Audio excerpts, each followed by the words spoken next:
Cool, everybody recording? Doing what they need to do?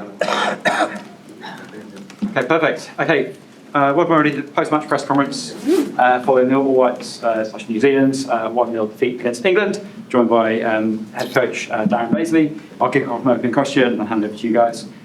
So, Darren, what did you think of the performance against one of the tournament? It was improved from our last hit out. You know, we competed pretty well defensively. We looked more solid, more compact than our previous game.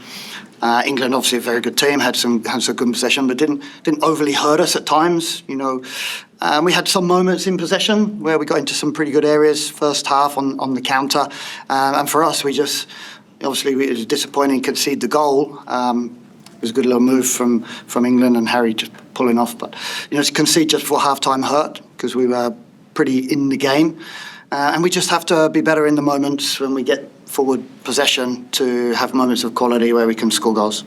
Okay, up to you guys. Darren, once again, that's one of those moments, right at the end of a half, where there's a concession. You can't. It's one of the worst times. It's really hurt to see them. I guess just switch off briefly right then. Yeah, it hurt. Yeah, it hurt the team. Came in at half time having sort of done okay and done pretty well, and got through a good half. To concede that late and come in straight after we restarted was disappointing, and that coming in at half time was difficult. But the boys felt it was an improvement. They felt they were in the game. They knew it was hard. It was hard work, but it should be hard work. International football, and when you're playing against a team ranked 4 in the world, it's going to be hard.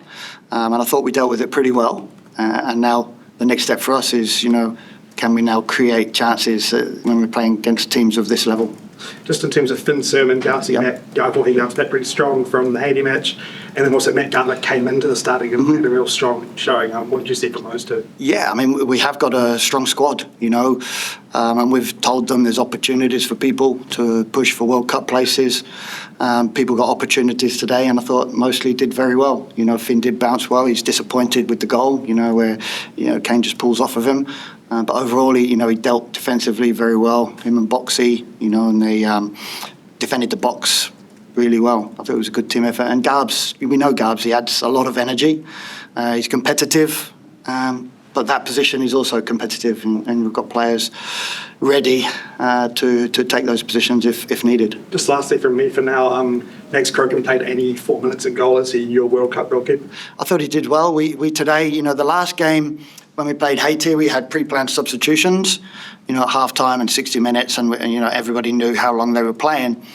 Probably similar to England today in regards to preparing for the World Cup, and it didn't suit us. People knowing how long they're going to play, made it feel maybe a bit more of a friendly, a bit more of a pre-season type game. So today we said, let's play it. It's a proper game. Treat it like a World Cup game. Go as long as you can. We did have a couple of people like Libby and Joe Bell on limited minutes, making sure they're good for the Iran game. But with the plan for Max was to play, see how he goes, go as long as we decide to. I thought he was pretty strong today. Potentially would like to get Alex on a little bit earlier. But sometimes when you're in a game at 1-0, you don't want to make too many changes because, when do we get opportunities to draw or try and beat England, and at 60, 70 minutes at 1-0, we know one chance we can draw a game. We had a couple of opportunities, but weren't quite able to have that clear-cut chance. So we're in the game, but England saw the game out. You just said, Darren, do you think, given that answer, do you think you'll wonder what might have been for a historic result against such a big team? England was a better side, but do you think you'll wonder what might have been? I think, we talked about this at half-time, before the game, they're great lads, and I don't think anybody was worried about England. We know they're a good team, we know they're players, but I think during the first half, they felt that they were in that game and they were at that level defensively and in possession with moments. So at half-time we talked about we're 1-0 against a team ranked 4 in the world, potential World Cup favourites, one of the favourites, and we're in this game, and when will you ever get another chance to have this? It's hard. The players worked so hard today in really hot conditions, especially in some of our positions. Garbett and Eli having to, to initiate our press at times was tough. But we will look back and wonder, could we have created that one moment? You know, a couple of times we got into crossing positions and weren't quite good enough. We had those few in the first half that flashed across the box. I think it's given us enough to go against a very, very good team with very good players. We can be compact and we can be difficult to break down. And we've got enough good players to keep our possession and get into good areas. And then we need players to have that moment. And what needs to be done over the next 7 or 8 days to try and get more solid defensively, or just cut out these costly moments, I guess, that are...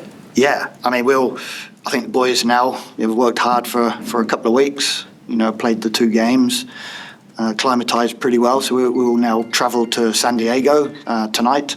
And then there'll be a couple of lower days, a couple of rest days to get over this window as such before we hit the bubble, the FIFA bubble. And every day we're working. We're in meetings, there's conversations going on, there's training. The boys are determined to be the best they can be and show people how good they can be, you know, when the World Cup comes around. Do you have your starting 11 in your head for the first match? No. Close. Final questions for anybody? Darren, have you seen, Sarpreet Singh's had a couple of quiet games, the number 10 role. What have you seen from him in these 2 matches?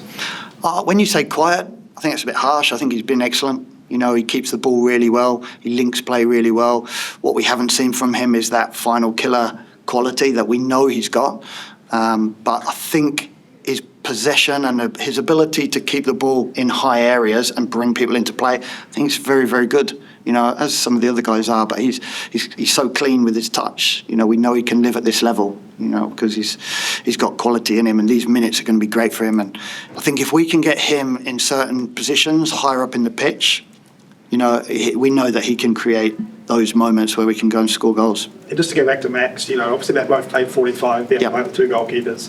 But, going into this match, treating it like a match, knowing the first goalkeeper on the pitch was someone you might not take off until late, what got Max the start for this match? We'd always planned AP start the first game, Max come on, and then Max start the second game. We looked at different ways. Obviously, we've got 2 very good goalkeepers, we've got 3 very good goalkeepers, but these 2 are pretty special. And we looked at, do we give them 1 game each? We felt, Haiti and England was potentially not fair for either of them, and wouldn't be able to compare them. Haiti obviously didn't turn out the way we really wanted it to. So, yeah, that was the plan. Start AP that one, start Max this one. And to be fair, like I say, when we're in a game at 1-0 and you've got England, we didn't really want to make too many changes to too many positions and players because it becomes disjointed like we saw against Haiti. And Max was in the flow of the game, as was Boxall and Surman. So we let them go. Like I say, I potentially would have got AP on earlier. So, yeah. Do you think you got it wrong the other night? And I guess, do you think this performance today has probably lifted hopes back home? When you say got it wrong? In terms of pre-planning and, what you said about players sort of... Yeah, I mean, we've talked about it. I think most countries, including England today, when they're playing their first game, they want to get everybody good minutes, acclimatise, get their legs moving and get into the World Cup. And potentially, England were good today, but they need to be better to go and win the World Cup than they were today, even though they won the game. And this is a game where they all got 45 minutes and they got into the World Cup. They've obviously got players coming back in that are not quite ready yet. So, I think most teams at World Cups are doing this. Potentially, it would have been good to get a local game to get that first sort of game out of the way, in hindsight. But, I still, like I've said all along, I like Haiti, England, I'll take Iran. I'm winning it against Iran all day. Cool, everybody. Thanks for that. We will call that there. We have to go and get a plane very shortly to San Diego on our base. So see you guys later. Thanks, guys. Thank you. Good luck. Nice game. Good job. Particularly getting into the game. See you. Thanks, Diego. We'll be back in for the England program.